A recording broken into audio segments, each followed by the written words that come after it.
So this tutorial video will teach you how to play acoustic guitar with really simple chord shapes in just about any key, and likely you'll be off and running within weeks. And so this is the same method that I teach students at our church when they say, hey, will you give me some guitar lessons? And then I give them a few lessons and they are now playing on the worship team, and it's just fun to watch them grow as musicians. And so I will teach those methods. This is super simple. If you've been playing for 2 years, this is probably way too basic. But if you've never played before, or maybe you just got a guitar, maybe you learned a couple chords, but you're just not getting any traction, this is likely for you. So I'm going to go ahead and just talk through the basics of how to get there in an efficient manner, and then you can kind of practice along the way and improve along the way. So first things first, you need a guitar and something that you can practice on at home. And what's also super important is to have some sort of tuner, something that whether it's on your phone, whether it's an external device of some sort, so you can tune the strings, because even if you play perfect chords and it's out of tune, it's going to sound miserable. So it's really important to find some sort of an electronic tuner. And so after you've got your guitar tuned, I'm going to show you some very basic chords in the key of G, but then we're also going to talk about this, which is a capo. And a capo basically can just pinch on the different parts of the neck to change the key, even though you're keeping the same chord shapes. So first of all, let's talk about 4 chords. And for all 4 of these chords, I want you to keep your pinky and your ring finger on, you're going to go up to the 3rd fret, so you can see dots on your fretboard likely. And so on the 3rd fret, you're going to put your pinky on the highest string, which is the E string, and then you're going to put your ring finger right next to it on the B string, okay?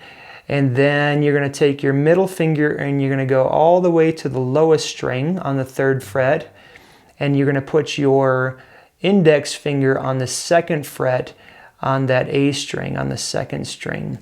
And so all that together sounds like this. And that is a G chord. I want you to do the same thing that we just did, but I want you to raise these 2 fingers.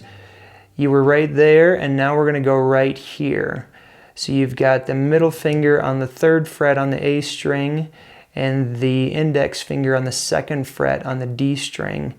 And it sounds like this, and that is a C chord. And so when you do a G to a C, the C, you're not going to strum that lowest note though. The G, you hit all 6 strings. The C, you just hit the 5 strings. And then we're going to do an E minor, which is both of these fingers on the 2nd fret, on the A string and on the D string, like so. And then you're going to strum all 6 of them again this time. That's an E minor. And then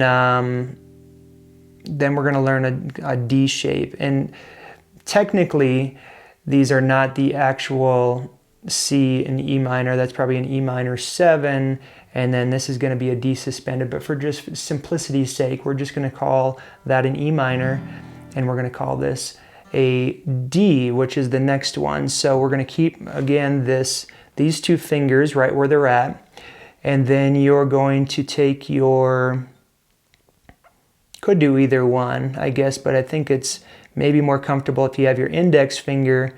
So the next string up, right, the 3rd one from the highest, is a G string, and you're going to push that down on the 2nd fret.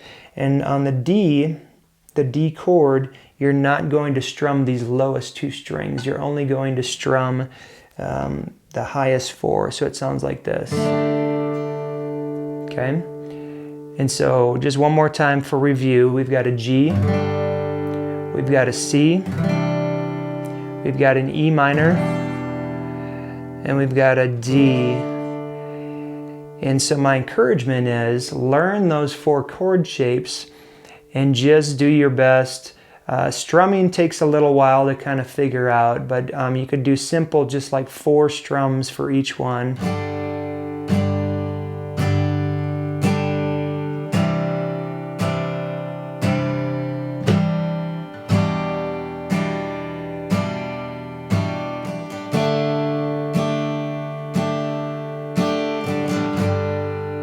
And don't get frustrated if that doesn't happen right away. It may take you weeks to get comfortable doing that. Your fingers may hurt a little bit because they don't have calluses built up yet. And but just and I guess my encouragement is too, if you're a brand new acoustic guitar player, get a brand new set of strings on your guitar. Sometimes people get guitars that were handed down from them, or from pawn shops or things like that. But get a brand new set of strings and get the lightest gauge you can possibly get for acoustic guitar, so it's easy to play at first. So once you get those down, then I would love for you to pick up one of these, a Capo, at a music store or Amazon or wherever you want to get one.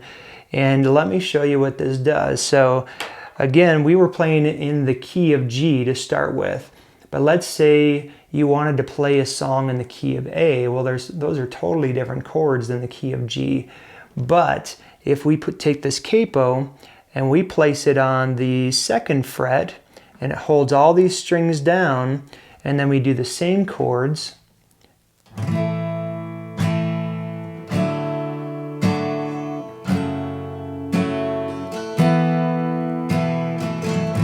it's an A, D, F sharp minor, and an E.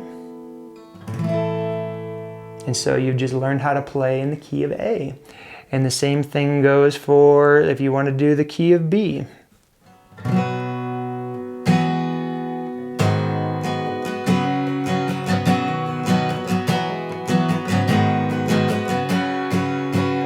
And that's the 4th fret. If you want to do the key of C, that's the 5th fret.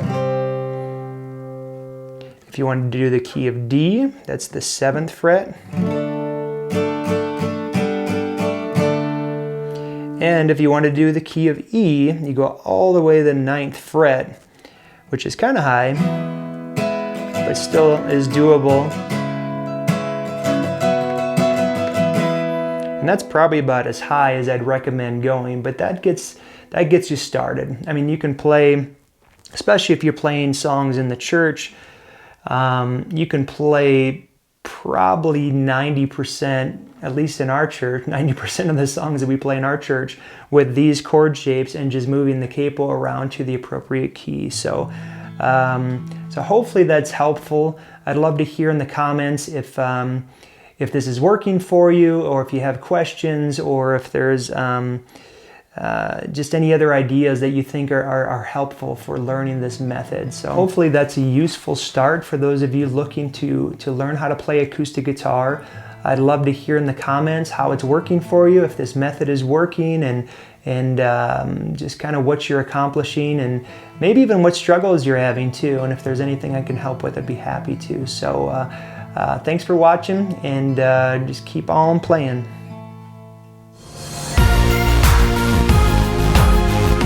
Are you a new worship leader, or are you a pastor who's just recruited a new worship leader? Oftentimes, new worship leaders have some musical abilities, but have not yet learned and developed the skills to adequately lead people in worship. I've put together this free online video course to help the new worship leader get a head start in developing the right foundation to lead the worship team and the congregation in biblical worship. Click the link below to get started.